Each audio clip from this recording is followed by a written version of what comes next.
ಎಲ್ರಿಗೂ ನಮಸ್ಕಾರ. ಇವತ್ತು ನಮ್ಮೊಟ್ಟಿಗೆ ಪುಣ್ಯಕೋಟಿ ಗೋ ಕೇಂದ್ರ ಇದರ ಫೌಂಡರ್ಗಳಲ್ಲಿ ಒಬ್ಬರಾಗಿರುವಂತಹ ನಮ್ಮ ಶ್ರೀನಿವಾಸ್ ಗೋ ಡಾಕ್ಟರ್ ಇದ್ದಾರೆ. ಇವರೊಟ್ಟಿಗೆ ಮಾತಾಡುವ. ಈ ಒಂದು ಸಂಸ್ಥೆ ಪ್ರಾರಂಭವಾಗ್ಲಿಕ್ಕೆ ಉದ್ದೇಶ ಏನು, ಇದರ ಬಗ್ಗೆ ಎಲ್ಲ ಸ್ವಲ್ಪ ತಿಳ್ಕೊಳ್ಳುವ. ಸರ್, ಈ ಒಂದು ನಿಮ್ಮ ಒಂದು ಗೋಶಾಲೆಯ ಟ್ರಸ್ಟ್ ಪ್ರಾರಂಭ ಆಗ್ಲಿಕ್ಕೆ ಉದ್ದೇಶ ಏನು ಸರ್? ನಾನು ಶ್ರೀನಿವಾಸ್ ಅಂತ ಇಲ್ಲಿ ಉಪ್ಪೂರಿನಲ್ಲಿ ಮನೆ ಮಾಡಿಕೊಂಡು ವೆಟರ್ನರಿ ಡಿಪಾರ್ಟ್ಮೆಂಟಲ್ಲಿ ಸೇವೆ ಸಲ್ಲಿಸ್ತಾ ಇದ್ದೇನೆ. ಗೋವಿನ ಬಗ್ಗೆ ಏನಾದರೂ ಮಾಡಬೇಕು, ಯಾಕೆಂದರೆ ನಾವು ವೃತ್ತಿಯಾಗಿ ಗೋವಿನ ಬಗ್ಗೆ ಕೆಲಸ ಮಾಡ್ತೇವೆ, ಪ್ರವೃತ್ತಿಯಾಗಿ ಕೂಡ ಗೋವಿಗೆ ಏನಾದರೂ ನನ್ನ ಸೇವೆ ಮಾಡಬೇಕು ಅನ್ನೋ ದೃಷ್ಟಿಯಿಂದ ಈ ಒಂದು ಸೇವಾ ಕಾರ್ಯದಲ್ಲಿ ನಾವು ಜೋಡ್ಕೊಂಡಿದ್ದೇವೆ. ಈ ಒಂದು ಪುಣ್ಯಕೋಟಿ ಗೋ ಸೇವಾ ಕೇಂದ್ರ 2017ರಲ್ಲಿ ಪ್ರಾರಂಭ ಆಯಿತು. ಇದರ ಮೂಲ ಉದ್ದೇಶಗಳು ಯಾವಾಗಲೂ ನಮ್ಮ ಕಣ್ಣೆದುರುಗಡೆ ಇರಬೇಕಾದ್ದು ನಮ್ಮ ಕರ್ತವ್ಯ, ಯಾಕೆಂದರೆ ನಾವು ಅದನ್ನು ಶುರು ಮಾಡಿದವರು ಆ ಉದ್ದೇಶವನ್ನ ಮರಿಬಾರದು. 2008ರಲ್ಲಿ ಈ ಒಂದು ಇಡೀ ದೇಶದಲ್ಲಿ ಗೋಗ್ರಾಮ ಯಾತ್ರೆ ಅಂತ ಆಯ್ತು. ಭಾರತೀಯ ಗೋತಳಿಗಳ ಸಂಖ್ಯೆ ಕಡಿಮೆ ಆಗ್ತಾ ಇದೆ. ಇಡೀ ದೇಶದಲ್ಲಿ ವೈವಿಧ್ಯಮಯವಾಗಿರುವಂತ ಪ್ರದೇಶ ನಮ್ದು ದೇಶ. ಹಿಮಾಲಯದಲ್ಲಿ ಇದ್ದ ಹಾಗೆ ಕನ್ಯಾಕುಮಾರಿ ಇಲ್ಲ, ಗುಜರಾತಲ್ಲಿ ಇದ್ದ ಹಾಗೆ ದಕ್ಷಿಣ ಕನ್ನಡ ಇಲ್ಲ. ಆಯಾಯ ಪ್ರದೇಶಕ್ಕೆ ಹೊಂದಿಕೊಂಡಿರುವಂತಹ ಬೇರೆ ಬೇರೆ ತಳಿಗಳು ಸುಮಾರು 70-72 ತಳಿಗಳು ಈ ದೇಶದಲ್ಲಿ ಇತ್ತು.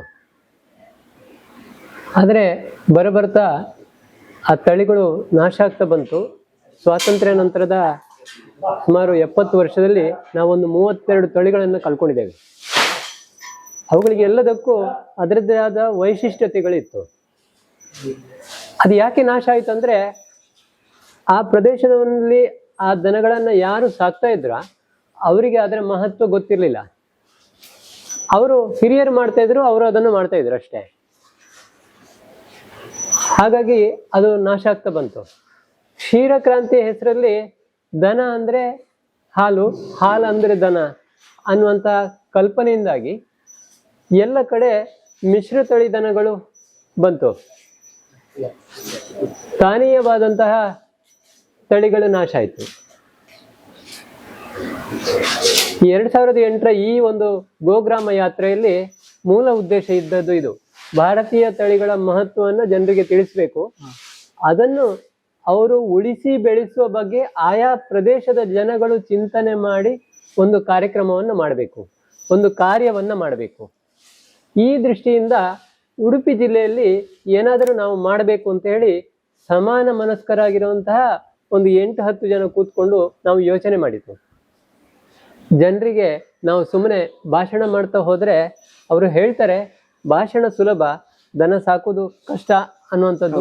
ಭಾರತೀಯ ತಳಿ, ಎಸ್ಪೆಷಲಿ ನಮ್ಮ ಪ್ರದೇಶದ ಮಲೆನಾಡು ಏರಿಯಾದ ತಳಿ ತುಂಬಾ ಹಾಲು ಕೊಡುವುದಿಲ್ಲ. ಅದು ಮತ್ತೆ ಸ್ವಲ್ಪ ರ್ಯಾಶ್ ಇರ್ತದೆ. ಒಂದು 60-70 ದನಗಳು ತುಳಿತವೆ, ಹಾರ್ತವೆ, ಕಟ್ಟಿದಲ್ಲಿ ಇರುವುದಿಲ್ಲ, ಬೇಲಿ ಹಾರ್ತವೆ, ಹೀಗೆಲ್ಲ ಕಂಪ್ಲೇಂಟ್ಸ್ ಇದೆ ಅವುಗಳ ಮೇಲೆ. ಹಾಗಾಗಿ ಅದನ್ನು ಸಾಕುವಂತವರ ಸಂಖ್ಯೆ ಕಡಿಮೆ ಆಗ್ತಾ ಇತ್ತು. ಈ ದೃಷ್ಟಿಯನ್ನ ಇಟ್ಟುಕೊಂಡು ನಾವು ಒಂದು 10 ಜನ ಒಂದು 2-3 ಮೀಟಿಂಗ್ಗಳನ್ನ ಮಾಡಿ ಈ ತಳಿಯನ್ನು ಉಳಿಸ್ಲಿಕ್ಕೆ ನಾವು ಪ್ರಚಾರ ಮಾಡೋದ್ರಿಂದ ಜಾಸ್ತಿ ನಾವು ಏನಾದರೂ ಶುರು ಮಾಡಬೇಕು ಶುರುವಿಗೆ ಅಂತ ಹೇಳಿ ಒಂದು ಹಂಗಾಮಿ ಜಾಗದಲ್ಲಿ ಅವರು ದಾನಿಗಳು ಅವರ ಜಾಗದಲ್ಲಿ ನಮಗೆ ಅವಕಾಶ ಕೊಟ್ಟರು. ಜಾಗ ಸ್ವಂತಕ್ಕೆ ಕೊಡ್ಲಿಲ್ಲ, ಅವಕಾಶ ಕೊಟ್ಟರು. ಇಲ್ಲಿ ಆರೂರು ಕೀರ್ತಿನಗರ ಅಂತ, ಅಲ್ಲಿ ಒಂದು 9 ಎಕರೆ ಜಾಗದಲ್ಲಿ ನಾವೇ ಒಂದು ಸಾರ್ವಜನಿಕರ ಸಹಕಾರದಿಂದ ಒಂದು ಹಟ್ಟಿ ಮಾಡಿ ಒಂದು 20 ದನಗಳನ್ನ ಕಟ್ಟಲಿಕ್ಕೆ ಶುರು ಮಾಡಿತ್ತು. ಯಾಕೆ ಅಂತ ಹೇಳಿದ್ರೆ, ಇದನ್ನ ಸಾಕುವುದು ಹೇಗೆ ಮತ್ತೆ ಇದರಿಂದ ಏನು ಲಾಭ ಅಂತ ನಾವು ಮಾಡಿ ತೋರಿಸ್ಬೇಕು ಜನರಿಗೆ, ಆವಾಗ ಅವರದನ್ನು ಸಾಕಲಿಕ್ಕೆ ಶುರು ಮಾಡ್ತಾರೆ ಅಂತ. ಯಾಕೆಂತ ಹೇಳಿದ್ರೆ, ಈ ಭಾರತೀಯ ತಳಿಗಳಿಗೂ ಮತ್ತು ನಮಿಗೂ ಸುಮಾರು 10,000 ವರ್ಷದ ಸಂಬಂಧ ಇದೆ. ಅದನ್ನ ನಾವು ಸುಮ್ಮನೆ ಒಂದು 50 ವರ್ಷದ ಹಾಲಿಗೆ ಸಲುವಾಗಿ ಆ ಸಂಬಂಧವನ್ನ, ಅದರ ವೈಶಿಷ್ಟ್ಯತೆಯನ್ನ, ಅದರ ವಿಶೇಷತೆಯನ್ನ, ಅದರ ಮಹತ್ವವನ್ನು ನಾವು ಮರೆತು ಬಿಡ್ಲಿಕ್ಕೆ ಸಾಧ್ಯ ಇಲ್ಲ.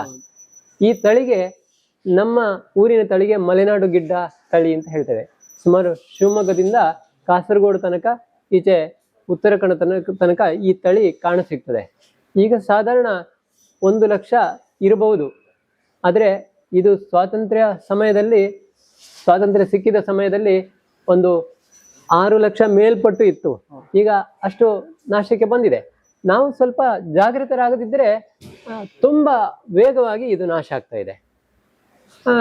ಆ ಉದ್ದೇಶವನ್ನು ಅದನ್ನು ಉಳಿಸಬೇಕು ಮತ್ತೆ ಸಂರಕ್ಷಿಸಬೇಕು, ಅದರ ಮಹತ್ವವನ್ನು ಜನರಿಗೆ ತಿಳಿಸಬೇಕು ಅನ್ನೋ ದೃಷ್ಟಿಯಿಂದ ಈ ಒಂದು ಕಾರ್ಯ ಯೋಜನೆಯನ್ನು ಮಾಡಿ ನಾವು ಶುರು ಮಾಡಿದ್ದೇವೆ. ಈಗ ಸುಮಾರು 7 ವರ್ಷ ಕಳೆದಿದೆ. ಈ ದೃಷ್ಟಿಯಿಂದ ನಾವು ಹೆಜ್ಜೆಯನ್ನ ಇಡ್ತಾ ಹೋದಾಗೆ ದೈವ ಸಹಾಯ ಮತ್ತೆ ಜನರ ಸಹಾಯ ಕೂಡ ನಮಗೆ ಸಿಕ್ಕಿದೆ. ಯಾಕೆಂತ ಹೇಳಿದ್ರೆ ಒಂದು ಗೋವನ್ನು ಕೂಡ ಮನೆಯಲ್ಲಿ ಸಾಕೋದು ಕಷ್ಟ ಇದೆ. ಅಂತದ್ರಲ್ಲಿ ನಾವು 20 ದನ ಇವತ್ತು ಸಾಕಿದ್ರೆ ನಾಳೆ ಕೂಡ 20 ಆಗಿರುವುದಿಲ್ಲ. ಅದು 1 ವರ್ಷ ಬಿಡುವಾಗ ಅದು 40 ಆಗತ್ತೆ, 2 ವರ್ಷ ಆಗುವಾಗ ಮತ್ತೆ 80 ಆಗತ್ತೆ, ಹೀಗೆ ಮಲ್ಟಿಪ್ಲಿಕೇಶನ್ ಆಗತ್ತೆ. ಈ ದೃಷ್ಟಿಯನ್ನ ನಾವು ಯೋಚನೆ ಮಾಡಿಯೇ 20 ತಗೊಂಡದ್ದು. ಒಮ್ಮೆಗೆ ನಾವು ಗೋಶಾಲೆಯನ್ನು ದೊಡ್ಡದು ಮಾಡುವ ಉದ್ದೇಶ ನಮ್ದಿಲ್ಲ.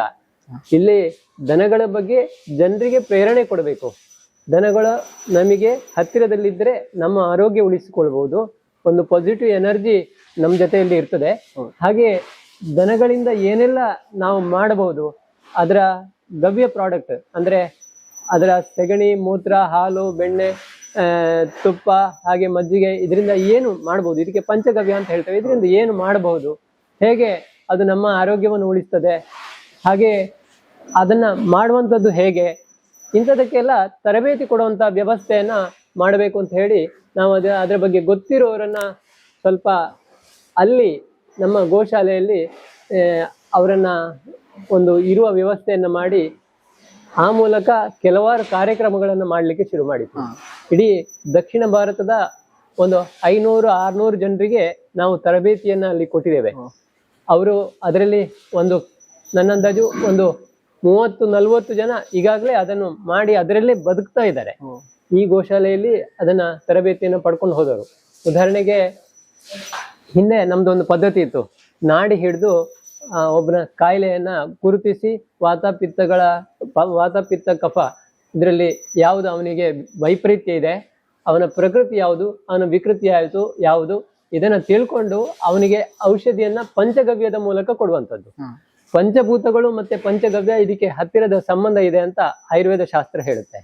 ನಮ್ಮ ಪಂಚಕೋಶಗಳಿಗೂ ಪಂಚಭೂತಗಳಿಗೂ ಪಂಚಗವ್ಯಕ್ಕೂ ತುಂಬಾ ಹತ್ತಿರದ ನಂಟಿದೆ. ಪಂಚಕೋಶದಲ್ಲಿ ಏನೋ ಹೆಚ್ಚು ಕಡಿಮೆ ಆದ್ರೆ ಪಂಚಗವ್ಯದ ಔಷಧಿಯ ಮೂಲಕ ಅದನ್ನು ಸರಿ ಮಾಡ್ಲಿಕ್ಕೆ ಆಗತ್ತೆ. ಹೀಗೆ ಈ ಒಂದು ಪಂಚಗವ್ಯದ ಮಹತ್ವವನ್ನು ತಿಳಿಸುವುದಕ್ಕೆ ನಾಡಿ ಪರೀಕ್ಷೆಯನ್ನ ತರಬೇತಿ ಕೊಡುವುದು ಹೇಗೆ, ಅದನ್ನ ಒಂದು ತರಬೇತಿ ಶಿಬಿರವನ್ನು ಮಾಡಿದೆವು. ಹಾಗೆ ಪಂಚಗವ್ಯ ಉತ್ಪನ್ನವನ್ನ ಗೃಹ ಬಳಕೆಯ ಉತ್ಪನ್ನಗಳನ್ನ, ಉದಾಹರಣೆಗೆ ಯಾಕಂದ್ರೆ ನಾವು ಫಿನೈಲ್ ಹೊರಗಿಂದ ತಗೊಳ್ತೇವೆ. ಆ ಫಿನೈಲ್ ಹೊರಗಿಂದ ತಗೊಳ್ಳುವುದರಲ್ಲಿ ಕೆಮಿಕಲ್ ಇದೆ. ನಾವಿಲ್ಲಿ ಗೋಮೂತ್ರದ ಒಂದು ಫಿನೈಲ್ ಅನ್ನ ಮಾಡ್ತೇವೆ. ಫಿನೈಲ್ ಫ್ಲೇವರ್ ಇರ್ತದೆ, ಕ್ಲೀನ್ನೆಸ್, ಆಂಟಿ ಬ್ಯಾಕ್ಟೀರಿಯಲ್ ವ್ಯವಸ್ಥೆ, ಆಂಟಿಸೆಪ್ಟಿಕ್ ವ್ಯವಸ್ಥೆ ಅದರಲ್ಲಿ ಇದೆ. ಆದ್ರೆ ಗೋಮೂತ್ರದಿಂದ ಮಾಡೋದ್ರಿಂದ ನಮ್ಮ ಮನೆಯ ನೆಗೆಟಿವ್ಸ್ ಅನ್ನೋದು ತೆಗೀತದೆ. ಹಿಂದಿನ ನಮ್ಮ ಪದ್ಧತಿ ಇದೆ, ಮನೆಯನ್ನು ಶುದ್ಧ ಮಾಡುವಾಗ ಗೋಮೂತ್ರ ಹಾಕಬೇಕು ಅಂತ. ಹೌದು, ಆ ಪದ್ಧತಿ ಕೂಡ ಇಲ್ಲಿ ಆಡ್ ಆಯ್ತು. ಅಂದ್ರೆ ಹೊಸ ಚಿಗುರು, ಹಳೆ ಬೇರು, ವಿಜ್ಞಾನ ಮತ್ತೆ ಹಿಂದಿನ ಶಾಸ್ತ್ರ, ಇದನ್ನ ಎರಡನ್ನು ಸೇರಿಸಿ ನಾವು ಸಮಾಜಕ್ಕೆ ಕೊಡಬೇಕು. ಹೀಗೆ ನಾವು ಇಲ್ಲಿ ಒಂದು ಡಿಶ್ ವಾಶ್ ಮಾಡ್ತೇವೆ. ಹಿಂದೆ ನಾವು ಭಸ್ಮದಲ್ಲಿ ಬೂದಿಯಲ್ಲಿ ಪಾತ್ರೆ ತೊಳಿತಾ ಇತ್ತು. ಈಗಲೂ ನಾವು ಇಲ್ಲಿ ಡಿಶ್ ವಾಶ್ ಅಲ್ಲಿ ಸೆಗಣಿಯನ್ನ ಸುಟ್ಟ ಭಸ್ಮ, ಅದಕ್ಕೆ ಕ್ಲೀನಿಂಗ್ ಏಜೆಂಟ್ಗಳನ್ನ ಹಾಕಿ ನಾವು ಡಿಶ್ ವಾಶ್ ಮಾಡ್ತೇವೆ. ಆವಾಗ ಏನಾಗ್ತದೆ, ಹಿಂದಿನ ಪದ್ಧತಿ ಮತ್ತು ಈಗಿನ ಒಂದು ವ್ಯವಸ್ಥೆ ಅದಕ್ಕೆ ಸೇರ್ತದೆ. ಹೀಗೆ ಗೃಹ ಬಳಕೆಯ ವಸ್ತುಗಳು, ಪಂಚಗವ್ಯ ಉತ್ಪನ್ನಗಳನ್ನ ತಯಾರಿ ಮಾಡುವುದು ಹೇಗೆ ಅಂತ ತರಬೇತಿ ಶಿಬಿರವನ್ನು ಒಂದು 5-6 ತರಬೇತಿಯನ್ನ ನಾವು ಮಾಡಿದ್ದೇವೆ. ಅವರೆಲ್ಲರಿಗೂ, ಆ ಬಂದವರಿಗೆ ನಾವು ಒಂದು ವಿಜ್ಞಾಪನೆ ಮಾಡಿದ್ದೇವೆ ಅಂದ್ರೆ, ನೀವು ದನ ಸಾಕಿ ಉತ್ಪನ್ನ ಮಾಡಬೇಕು. ಯಾರ್ದೋ ಮನೆಯ ಸೆಗಣಿ ತಗೊಂಡು ಬಂದು ನೀವು ಉತ್ಪನ್ನ ಮಾಡೋದಲ್ಲ. ಆಗ ಏನಾಗುತ್ತೆ, ಅಷ್ಟು ಮನೆಗಳಲ್ಲಿ ದನ ಸಾಕೋದು ಜಾಸ್ತಿ ಆಗುತ್ತೆ. ಅದಕ್ಕೆ ಭಾರತೀಯ ತಳಿಗಳೇ ಆಗ್ಬೇಕು. ಅದಕ್ಕೆ ಬೇರೆ ತಳಿಯ ಒಂದು ವಿದೇಶಿ ತಳಿಯ ಸಗಣಿ ಮೂತ್ರಕ್ಕೆ ಆ ಒಂದು ಮಹತ್ವ ಇಲ್ಲ. ಯಾಕೆಂತ ಹೇಳಿದ್ರೆ ಅದರ ಈ ಒಂದು ದನದ ಜೀವವನ್ನು ನೋಡಿದ್ರೆ ನಮಗೆ ಅರ್ಥ ಆಗುತ್ತೆ. ಅದಕ್ಕೆ ಬೆನ್ನಿನಲ್ಲಿ ಒಂದು ಭುಜ ಇದೆ.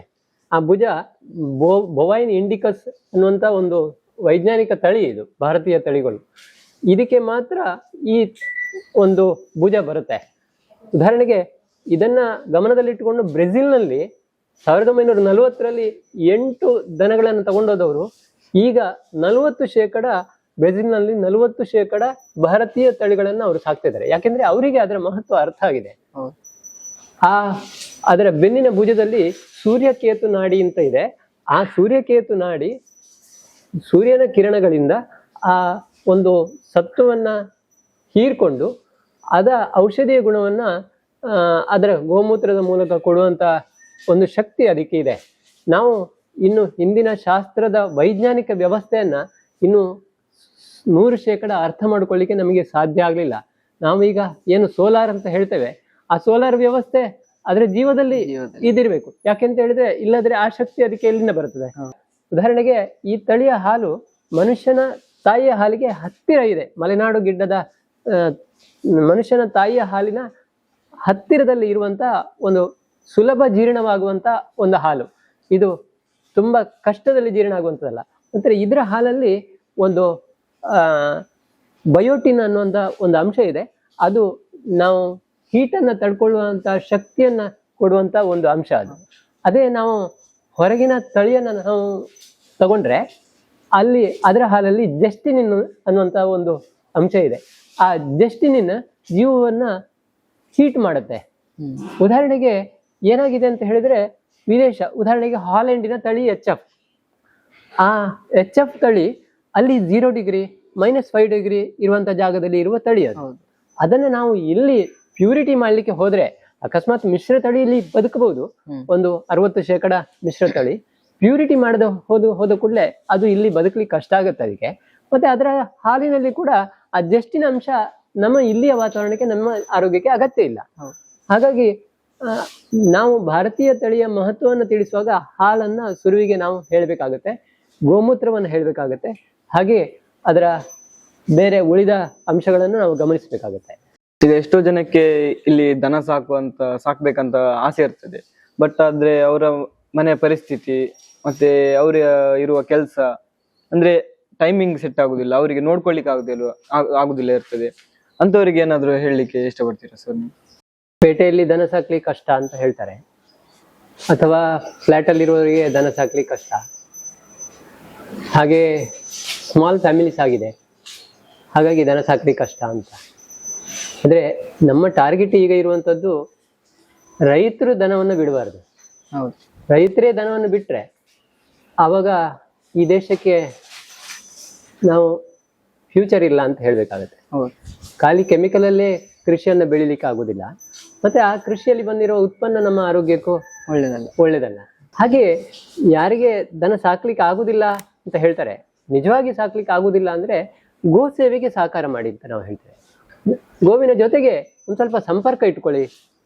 ಹತ್ತಿರದಲ್ಲಿ ಯಾರು ರೈತರಿದ್ದಾರೆ, ಹತ್ತಿರದಲ್ಲಿ ಯಾವುದೋ ಗೋ ಶಾಲೆ ಇದೆ, ಅಲ್ಲಿಗೆ ವಾರಕ್ಕೊಮ್ಮೆ ನಿಮ್ಮ ಮಕ್ಕಳನ್ನು ಕರ್ಕೊಂಡು ಹೋಗಿ ಅವರ ಜೊತೆಗಿರಿ, ಅವರ ಕಷ್ಟ ಸುಖದಲ್ಲಿ ಸ್ಪಂದಿಸಿ, ಆ ಪಂಚಗವ್ಯದ ಉತ್ಪನ್ನಗಳನ್ನ ಮನೆಗೆ ತನ್ನಿ. ಅದನ್ನು ಉಪಯೋಗಿಸುವ ಮೂಲಕ ನಾವು ಯಾವುದೋ ಮಲ್ಟಿನ್ಯಾಷನಲ್ ಕಂಪನಿಗಳಿಗೆ ನಮ್ಮ ಮನೆಯ ಹಣವನ್ನು ಕೊಡ್ತೇವೆ, ಅದರ ಬದಲಿಗೆ ನಮ್ಮ ಗೋಶಾಲೆಗೆ ಹೋಗ್ಲಿ. ಅದು ಗೋನಂದ ಜಲ ಅಂತ ನಾವು ಮಾಡ್ಲಿಕ್ಕೆ ಹೇಳಿಕೊಡ್ತಾ ಇದ್ದೇವೆ. ಒಂದು ದನ ಸತ್ರು ಕೂಡ ಅದು ವೇಸ್ಟ್ ಅಲ್ಲ.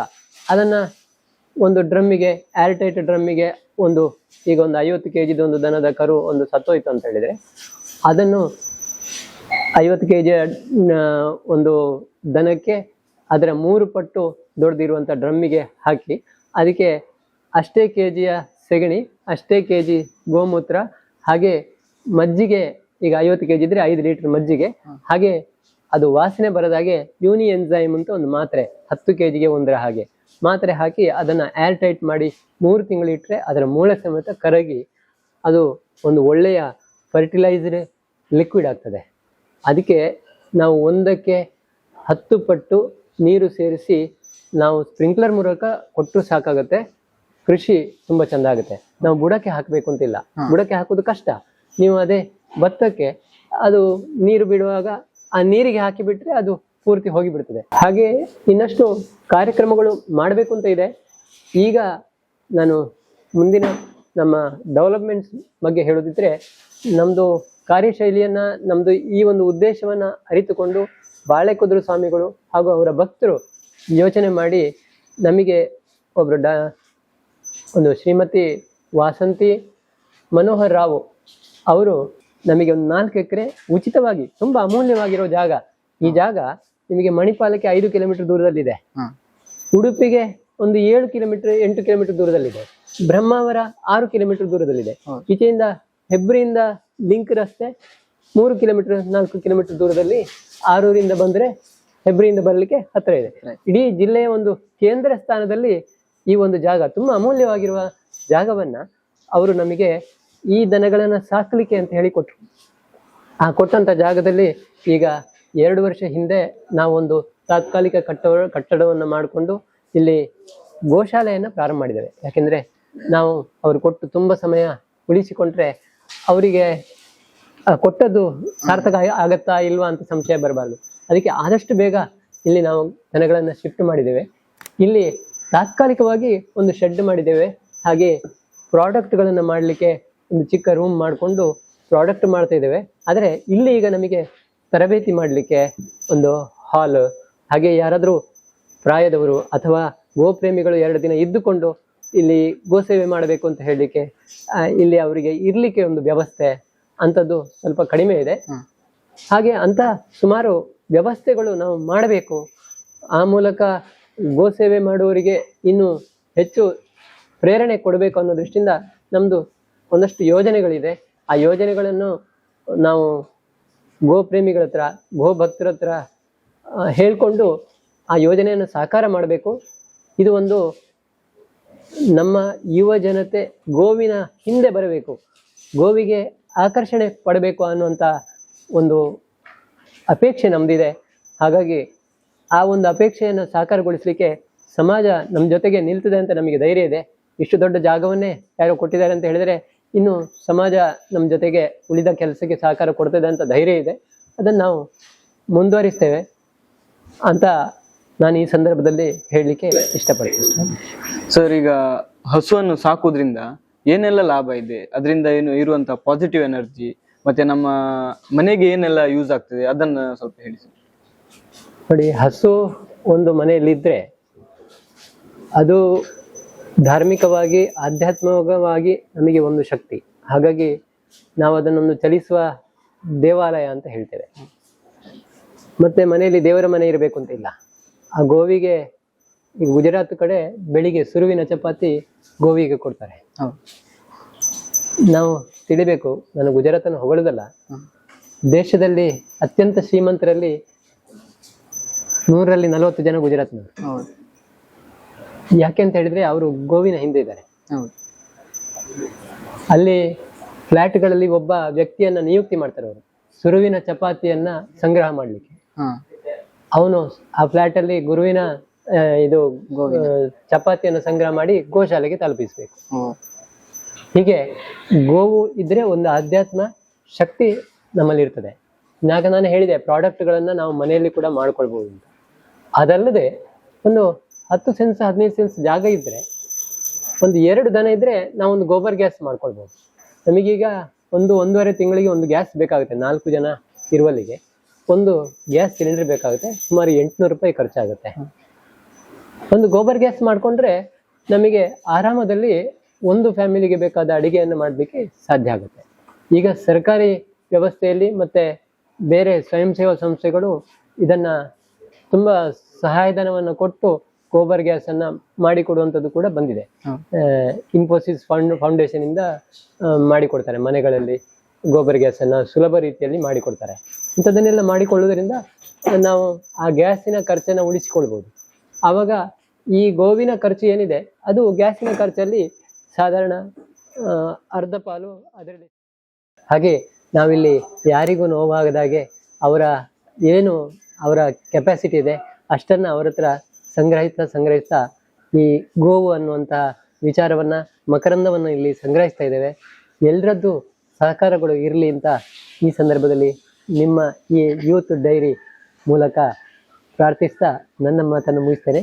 ಮುಂದಕ್ಕೆ ಪ್ರಸಾದರು ಮುಂದುವರಿಸ್ತಾರೆ. ಇಲ್ಲಿವರೆಗೆ ನಮ್ಮ ಈ ಗೋಶಾಲೆಯ ಬಗ್ಗೆ, ಗೋವಿನ ಬಗ್ಗೆ ಜನಗಳಿಗೆ ಅರಿವನ್ನು ಮೂಡಿಸಿದೆ ನಿಮ್ಗೆ ಸರ್ ಥ್ಯಾಂಕ್ ಯು ಹೇಳ್ತೇವೆ ಸರ್. ಧನ್ಯವಾದ.